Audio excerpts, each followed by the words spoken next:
என்னோட வீட்டுக்கு நான் ஒரே பொண்ணு. வசதி வாய்ப்புல எந்த குறைச்சலுமே கிடையாது. அப்பா அம்மா தான் என்னோட உலகம், அவங்களோட உலகம் தான் நான் அப்படின்னு சொல்லி தான் வாழ்ந்துட்டு இருந்தோம். அப்பாவுக்கு கொஞ்சம் உடம்பு சரியில்லாம இருந்தாரு. என்னோட கல்யாணத்தை சீக்கிரமே பார்க்கணும் அப்படிங்கிறது அவரோட ஒரு கட்டாயமா இருந்துச்சு. காலேஜ் முடிச்சோனையுமே கல்யாணத்துக்கு அலைன்ஸ் பார்த்தாங்க. ஒரு அலைன்ஸுமே செட் ஆச்சு. அந்த குடும்பமும் வசதியில எந்த விதமான குறைச்சலும் இல்லாத குடும்பம், எங்களோட ஸ்டேட்டஸுக்கு ஈக்குவலான ஒரு குடும்பம். அதை தாண்டி அந்த மனுஷங்க எல்லாருமே நல்லவங்க. அந்த வீட்டுக்கும் மாப்பிள்ளை ஒரே பையன் தான். மாப்பிள்ளையோட அம்மா அப்பா அப்படின்னு எல்லாருமே ரொம்ப தங்கமானவங்க. நல்ல சம்பந்தம் எங்களுக்கு கிடைச்சு கல்யாணத்துக்கு தேவையான வேலைகள் எல்லாம் நடக்க ஆரம்பிச்சது. அவங்க குடும்பத்துக்கும் எங்க குடும்பத்துக்கும் நல்ல ஒரு உறவு நட்புன்னு கிடைக்க ஆரம்பிச்சது. கல்யாணத்துக்கு தேவையான எல்லா ஏற்பாடுகளுமே ஒரு பக்கம் நடந்துட்டு இருந்துச்சு. அன்னைக்கு காலையில கல்யாணம். கூப்பிட்ட உறவுக்காரங்க சொந்த பந்தோன்னு எல்லாருமே வந்து மண்டபத்துல நிறைஞ்சிட்டாங்க. கல்யாணம் கோலாகலமா நடக்க இருந்துச்சு. இந்த சைடு நான் ஒரே பொண்ணு, அந்த சைடு அவர் ஒரே பையன். அதனால நல்ல ஒரு பிரம்மாண்டமான கல்யாணம், என்னோட கல்யாணம் நடக்க இருந்துச்சு. அன்னைக்கு முகூர்த்தத்துக்காக மாப்பிள்ளை வீட்டுல இருந்து வந்துட்டு இருக்கும்போது வந்த கார் ஆக்சிடென்ட் ஆகி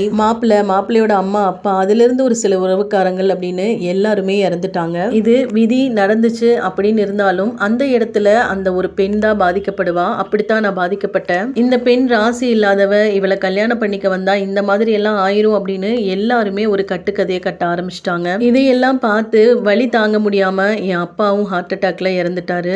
என் அம்மாவும் நானும் மட்டும் நிர்கதியா நின்னோம் அந்த இடத்துல.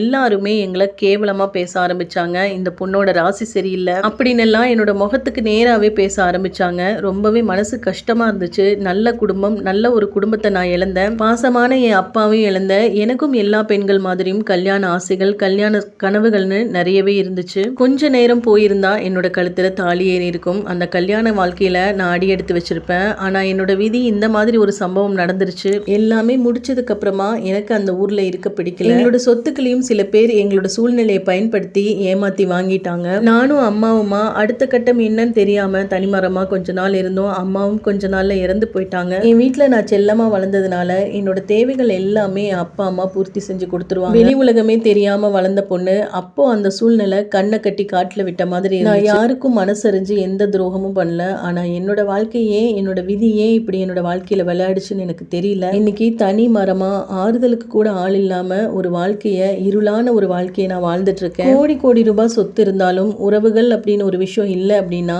எது இருந்தாலும் பயன் இல்லை. நாம ஒரு அனாதை தான். அதுவும் நமக்கு ஒரு கஷ்டம் அப்படின்னா நமக்கு ஆறுதல் நம்ம பெத்தவங்க மட்டும்தான். அவங்க இல்லை அப்படின்னா இந்த உலகத்துல வாழ்றதே வேஸ்ட். அடுத்த கல்யாணத்துக்குள்ள போறதுக்கும் விருப்பம் இல்லை. இந்த வாழ்க்கைய ஏதோ கடமையேன்னு நான் வாழ்ந்துட்டு இருக்கேன். இது யூடியூப் சப்ஸ்கிரைபர் ஒருத்தவங்களோட ஸ்டோரி. அவங்களுக்கு நீங்க என்ன சொல்ல விரும்புறீங்களோ அதை கமெண்ட்ஸ்ல சொல்லுங்க.